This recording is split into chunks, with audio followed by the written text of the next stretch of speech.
Hello friends, welcome back to my channel mom aspirant life. I hope आप सब अच्छे होंगे और आपकी तैयारी भी अच्छी चल रही होगी। तो जैसा कि हम सब लड़कियों को बहुत काफ़ी टाइम से हमें इंतज़ार है कि जो हमारी आंगनवाड़ी में हेल्पर, वर्कर या फिर सुपरवाइज़र की जो पोस्ट हैं वो कब निकलेंगी।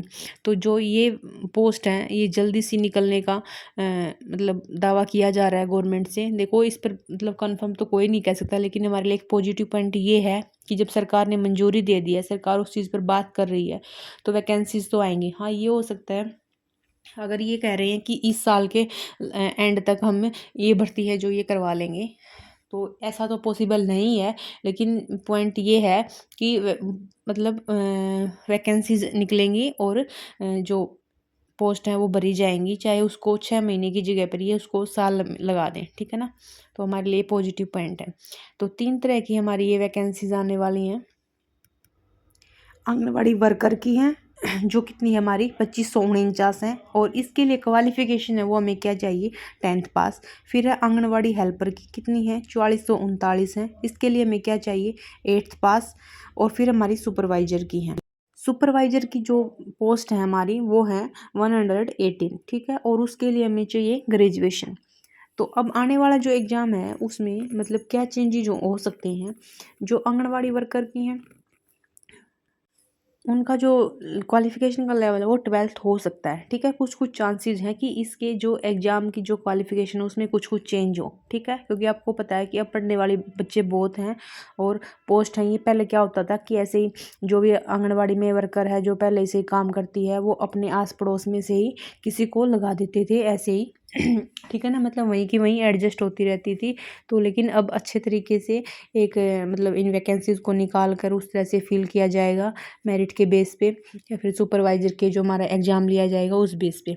ठीक है, तो अभी थोड़ा सा कुछ ना कुछ इसमें चेंज करना बहुत ज़रूरी है, क्योंकि सब पढ़ रहे हैं, बहुत मेहनत कर रहे हैं, कंपटीशन काफ़ी बढ़ा हुआ है, तो उसके अकॉर्डिंग थोड़ा बहुत ये चेंज करेंगे।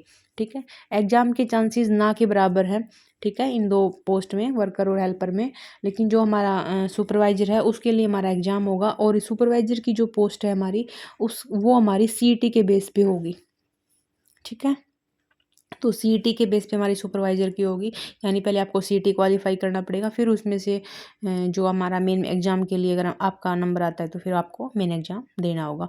तो ये हमारा सिलेक्शन प्रोसेस रहेगा इन तीनों पोस्ट के लिए। ठीक है, अब हम ये देख लेते हैं कि जो डिस्ट्रिक्ट वाइज है कितनी पोस्ट है। पहली बात तो अगर ज़रूरी नहीं है कि आप जींद से हो तो आप जींद में अप्लाई कर सकोगे, नहीं, आप ऑल अराउंड हरियाणा में कहीं भी अप्लाई कर सकते हो। ठीक है, मान लिया कि कहीं जींद है या फिर भिवानी है, उसमें सुपरवाइज़र की कोई पोस्ट नहीं है और आप भिवानी से हो, तो इसका मतलब ये नहीं है कि आप एक दूसरे डिस्ट्रिक्ट में अप्लाई नहीं कर सकते, नहीं, आप पूरे हरियाणा में कहीं भी अप्लाई कर सकते हो। तो अम्बाड़ा में है जो आंगनवाड़ी वर्कर की 129, हेल्पर की 225, सुपरवाइजर की 15। भिवानी में 119 आंगनवाड़ी वर्कर, हेल्पर 195 और सुपरवाइजर की नहीं है। चरखी दादरी में 58 आंगनवाड़ी वर्कर, 105 हेल्पर और सुपरवाइजर की नहीं है। फरीदाबाद आंगनवाड़ी वर्कर की 83 और हेल्पर की 183 और सुपरवाइजर की 11। फतेहाबाद में 106 वर्कर की हैं, हेल्पर की 169 और सुपरवाइजर की 1। गुरुग्राम में 90 और 136 और सुपरवाइजर की नहीं है। हिसार में 127 वर्कर की हैं, 248 हेल्पर की हैं और सुपरवाइजर की नहीं है। जींद में 130 वर्कर की हैं, 265 हेल्पर की हैं और सुपरवाइजर की नहीं है।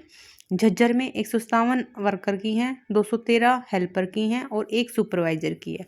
कैथल में 71 वर्कर की है हमारी, 255 हेल्पर की हैं और 1 सुपरवाइजर की। नेक्स्ट है कुरुक्षेत्र में 67 वर्कर, 160 हेल्पर और 1 सुपरवाइजर। करनाल में 124 वर्कर, 235 हेल्पर और 1 सुपरवाइजर। मेवात 150 वर्कर, 170 हेल्पर और 22 सुपरवाइजर। नारनौल में 124 वर्कर, 24 वर्कर, 217 हेल्पर और सुपरवाइजर की नहीं है। पंचकुला में 56 वर्कर, 106 हेल्पर।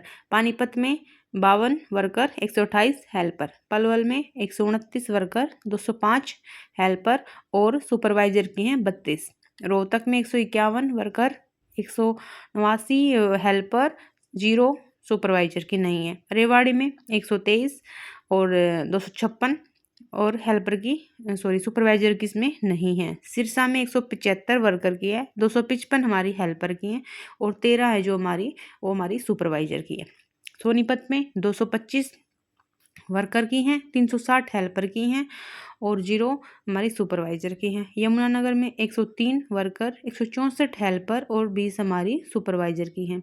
तो इस तरह से 2549 हमारी वर्कर की, 4439 हमारी हेल्पर की और 118 हमारी सुपरवाइजर की। तो ये हमारी पोस्ट। सुपरवाइजर के लिए मैंने बता दिया ग्रेजुएशन होनी चाहिए और हमारा एग्जाम सीटी बेस पे होगा। लेकिन जो आंगनवाड़ी वर्कर हैं और आंगनवाड़ी हेल्पर हैं, 10th पास और 8th पास से काम नहीं चलेगा। इसमें आपको कोर्स चाहिए एनटीटी और ईसीसीई, ठीक है ना।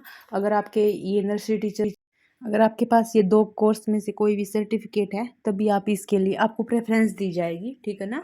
तो अगर मतलब टॉप मेरिट में जो बच्चे ले जाएंगे जिनके पास ये सर्टिफिकेट हो, ठीक है। जो एनटीटी का सर्टिफिकेट है ये बताया जा रहा है कि प्राइवेट ऑर्गेनाइजेशन करवा देती हैं 4-5 महीने में या 3-4 महीने में, फिर एग्जाम लेके वो आपका सर्टिफिकेट दे सकती हैं। आप इस चीज़ के लिए अपना सर्च कर सकते हो अच्छे से कि आप कैसे ये सर्टिफिकेट ले सकते हो अगर आप इन 2 पोस्ट के लिए जाना चाहते हो तो, ठीक है।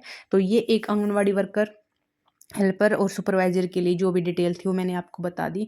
आने वाली वैकेंसीज हैं, इस साल के एंड तक आएंगी या कब तक आएंगी ये तो देखते हैं, लेकिन अगर बात हो रही है, इसकी सनसनाहट है, तो मतलब कुछ होने वाला है, ठीक है ना। तो अपनी तैयारी को कंटिन्यू रखो और आपकी जो भी वैकेंसीज हैं वो ऐसे ही आती रहेंगी। बस अब आप पढ़ते रहो ताकि जब भी वैकेंसीज आएँ आप अपना सिलेक्शन ले पाओ। Thank you so much for watching this video. Thank you.